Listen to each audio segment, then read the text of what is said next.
আমি এরকম ভাবে একটা নির্বাচন করে যেতে যাচ্ছি যেন লোকজন আপনারা যেন প্রশংসা করেন, দেখা হলে যেন বলে ভাই কেমন আছেন, যেন আপনারা মুখ ঘুরে নেন। আমরা জাতি হিসাবে খুব কিন্তু অসহিষ্ণু হয়ে গেছি এবং আমাদের কোনো ধৈর্য কোনো কিছু নাই। আগে আপনারা মানে এই যে দুই একটা ভাই আছে তো একটু আমার সমান বয়স না, বাট একটু বয়স্ক যারা, তারা আপনি দেখছেন যে সমাজে কোনো কিছু একটা মানে খারাপ কাজ ঘটনা বা ঘটতে থাকলে লোকজন কিন্তু ঝাঁপে পড়তো ওইটা প্রতিহত করার জন্য, যেন ওইটা ঘটনাটা না ঘটে। কিন্তু আজকাল কিন্তু এই জিনিসটা খুব কমে গেছে, সবাই ওই ভিডিও করার জন্য ব্যস্ত থাকে। বাট সে যদি ওই ভিডিও বা ওই মোবাইলটা যদি তার দিকে ছুঁড়েও মারে, ওইটাও কিন্তু একটা বড় ধরনের ইম্প্যাক্ট হয়। কিন্তু আমাদের দেশে কিন্তু এই জিনিসটা কিন্তু কমে যাচ্ছে। এই ভাইরা যারা বড় আছে আপনারা দেখছেন, আগে কোনো একটা ঘটনা ঘটে, এটা কিন্তু একটা কোনো কিছু ঘটনা ঘটলে আমাকে ধর্মেও আছে, কিন্তু এটা একটা ইমানি দায়িত্ব আপনি কিন্তু এটা প্রতিহত করা। কিন্তু আমাদের ক্ষেত্রে দেখবেন যে জনসমক্ষে একটা ঘটনা ঘটে যাচ্ছে, কিন্তু কেউ এটারে প্রতিহত করতে আসছে না। আর সব জায়গায় তো আইন শৃঙ্খলা বাহিনীর লোক সব জায়গায় তো প্রেজেন্টও থাকে না, এরা হয়তো পরে এসে উপস্থিত হয়। তো আপনারা বলবেন যে তাকে তো আগেও ধরে ফেলানো যায় কেন, কিন্তু আগে তো এত সংখ্যা তো ধরা মানে আমাদের পক্ষে সম্ভব হয় না। এই যে গাজীপুরে যে ঘটনাটা ঘটছে, এটা খুবই একটা দুঃখজনক এক ঘটনা। এই ধরনের ঘটনা ঘটুক মানে এই আমাদের এই সমাজে কেউ এটা চিন্তাও করতে পারে না, বাট ঘটনাটা ঘটে গেছে। এই ঘটনায় যারা জড়িত তাদের আমরা হয়তো ম্যাক্সিমামে আইনের আওতায় নিয়ে আসছি, বাট যে জীবনটা চলে গেল তার তো আর কম্পেনসেশন দেওয়া যাচ্ছে না, তার তো হচ্ছে না। এই জন্য যদি আমরা সবাই একটু সচেতন হই এবং যদি আমাদের একটুখানি ধৈর্য হয় এবং একটু অসহিষ্ণু না হই, এটা কিন্তু একটু কমে। তাই এরা যারা এটা অন্যায় করছে, আপনাদের হয়তো গাজীপুরের কমিশনারও এটার ক্ষেত্রে ব্রিফ করছে এবং তাদের আমরা কিন্তু আইনের আওতায় ম্যাক্সিমামই কিন্তু নিয়ে আসা হয়েছে এবং এইগুলিরে যেন শাস্তি ভালোভাবে পায়, এই জন্য যত ধরনের ব্যবস্থা করার আমরা করব। বাট জিনিসটা খুবই দুঃখজনক, মানে যে চলে গেল তার তো আমরা কোনো কম্পেনসেট করতে পারবো না, একটা জীবন কিন্তু চলে গেল। আর একটা পাবলিক চার্টার একটা আইনও আছে কিন্তু, যেখানে কিন্তু জনগণেরও কিন্তু এটা প্রতিকার করার কথা, কিন্তু আমাদের এই পাবলিক চার্টার আইনটা কিন্তু আমরা আস্তে আস্তে কিন্তু ভুলে যাচ্ছি। এই জন্য আপনারা তো ভালো কাজ করে যাচ্ছেন, তা আপনারা যদি একটু জনগণকে এই ব্যাপারে একটু সচেতন করেন, এইটা দেওয়া। আর অনেক সময় আছে দেবন, ধরেন ইউটিউবে ধরেন 1 বছর আগের একটা ঘটনা, এটা দিয়া একটা পোস্ট ছেড়ে দিল। এখন হয়তো এই পোস্টটা ওই যে পড়ছে হয়তো ইউটিউবে নাকি আবার পয়সা পাওয়া যায়, এই জন্য কিন্তু অনেক এই জিনিসটা করে।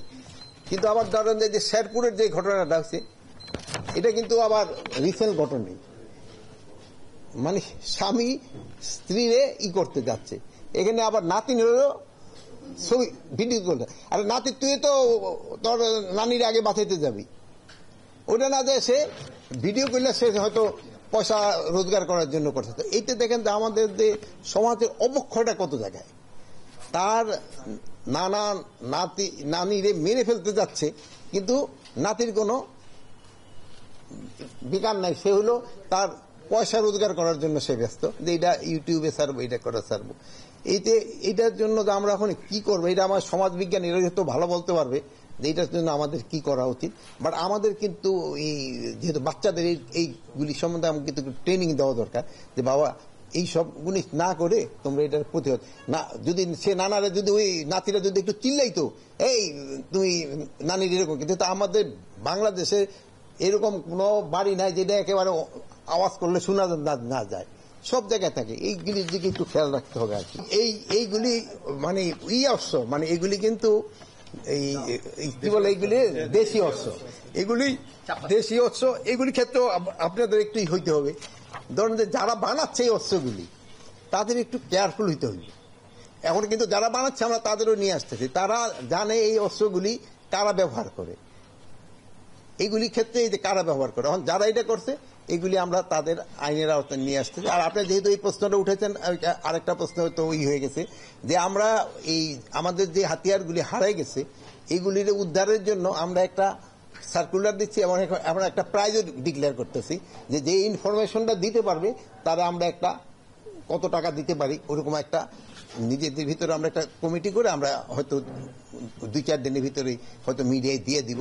যদি আপনারা কেউ খবর দিতে পারেন তবে ওই পুরস্কারটা সে পাবে। আমরা চার্জশিটটা যত দ্রুত দেওয়ার আমরা চেষ্টা করতেছি, যত দ্রুত দেওয়ার যায় আমরা চার্জশিটটা দ্রুত দিয়ে দিব, যেহেতু আরো কয়েকটা কিন্তু আসামি ধরা বাকি রয়ে গেছে। আমাদের প্রায় 700-র উপরে অস্ত্র বাইরে রয়ে গেছে অনুমান, আমি এটা কিন্তু অ্যাপ্রক্সিমেট। আরেকটা জিনিস হলো নির্বাচনের জন্য আমাদের কিন্তু ট্রেনিং মোটামুটি শুরু হয়েছে। নির্বাচনের ক্ষেত্রে কিন্তু আপনারা জানেন সবচেয়ে বড় ভূমিকা পালন করে কিন্তু আনসারের ভূমিকাটা কিন্তু সবচেয়ে বড়। এবার আমরা আরেকটা জিনিসও করতেছি, অন্যান্য সময় আমাদের থাকে না কি জানি বলে ওই প্রিজাইডিং অফিসারের সাথেও কিন্তু আমরা একজন হাতিয়ার সহ আনসার দিয়ে, অনেক সময় দেখেন যে প্রিজাইডিং অফিসারে অনেক সময় করে অ্যাটাক করতে যায়, এই জন্য ওনারও আমরা কিন্তু একটা হাতিয়ার সহ ওনার একটা আমরা গার্ড ব্যবস্থা করতেছি, যেন ওনারও কেউ যেন কোন রকমের কিছু না করতে পারে, মানে ওই ইলেকশনের পিরিয়ডে হাতিয়ার থাকবে একটা, সব আনসারদের হাতে না, ইভেন প্রিজাইডিং অফিসার যে থাকবে তার জন্য। অন্যান্য সময় তো আনসাররা দেয় হলো 4 জন মহিলা আনসার আর 6 জন পুরুষ আনসার যাদের কাছে হাতিয়ার থাকে না। এই ছাড়া তারা 2 জন দেয় হলো হাতিয়ার সহ আনসার। এবার আমরা 2 জন না, এবার 3 জন দিতেছি হাতিয়ার সহ আনসার। পুলিশের তো দিবে তো আলাদা, র্যাব দিবে আলাদা, বিজিবি দিবে আলাদা, সেনাবাহিনী দিবে আলাদা, এগো তো হাতিয়ার আলাদা। এখন হলো কি আপনি ধরেন এই যদিও 1 বছর হয়েছে, মানে আমাদের এই যে আমরা এখানে যারা বসে আছি আমরা কি পরিস্থিতিতে পেয়েছি, এরকম পরিস্থিতি কি বাংলাদেশে কোনো সময় হয়েছিল? এইরকম পরিস্থিতি, পুলিশ কাজে যোগদান করতেছে না, এর আনসার অন্যান্য বাহিনীগুলি অত সক্রিয় না, ওর থেকে তো আল্লাহ দিলে অনেকখানি হয়েছে। এর আগে আমি বলছি যে যতটা আমাদের আশা করছিলাম যে এই আইনসা অতটা আমরা তো হয়তো কাঙ্ক্ষিত পর্যায়ে হয়তো আমরা পুষতে পারিনি, কিন্তু বাট আমরা একটা স্ট্যান্ডার্ডে পুষছি। প্লাস আমাদের কিন্তু আরো কিছু সময় রয়ে গেছে, এই সময়ের ভিতরে আমরা প্রস্তুতি নিচ্ছি, ট্রেনিং এর ব্যবস্থা করতেছি। এই জন্য আমরা আশা করি যে আমরা আল্লাহ দিলে ভালোভাবেই করতে পারবো। পুলিশ ভয় পাচ্ছে না, ওইটা আমি মানুষ এগিয়ে আসছে না, পুলিশ ভয় পাচ্ছে না, এই জন্য কিন্তু আমরা পর্যাপ্ত সংখ্যক আইন শৃঙ্খলা বাহিনী রাখতেছি। আর আপনারাও কিন্তু আগের থেকে অনেক সক্রিয়, আপনারা এখন আপনাদের যে ক্যাপাবিলিটি বাড়ছে, আপনি দেখবেন প্রতিটা ভোট কেন্দ্র কভার করতে পারবেন। এখন এই যে আগের মতো কিন্তু এই সুবিধা।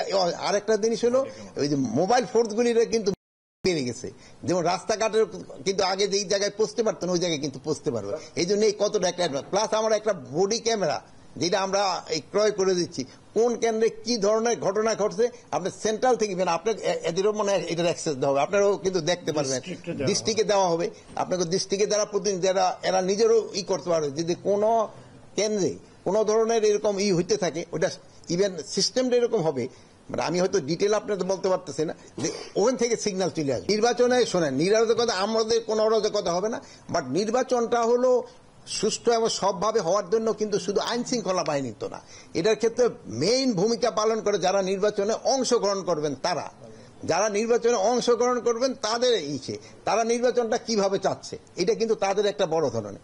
তারপরে আমাদের আসছে ইলেকশন কমিশন, আমরা কিন্তু সেই সময় ইলেকশন কমিশনের আন্ডারে থাকতে হয়, ইলেকশন কমিশন কিভাবে চাচ্ছে, তারপরে প্রশাসনের লোক রেখেছে, তারপরে আমাদের আইন শৃঙ্খলা বাহিনী, মানে এটা তো সবাই। তারপরে হলো যদি সবচেয়ে মেইন ফ্যাক্টর হলো জনগণ কিভাবে করে এটারে, যেহেতু তার তো যেতে হবে ভোট কেন্দ্রে, মেইন ভোটটা তো তার। নির্বাচন মানে দায়টা আসবে না, নির্বাচন ওটা ভালো হলে আমার লোকে প্রশংসা করবে, দায় আমার কেন করবে, প্রশংসা করবে।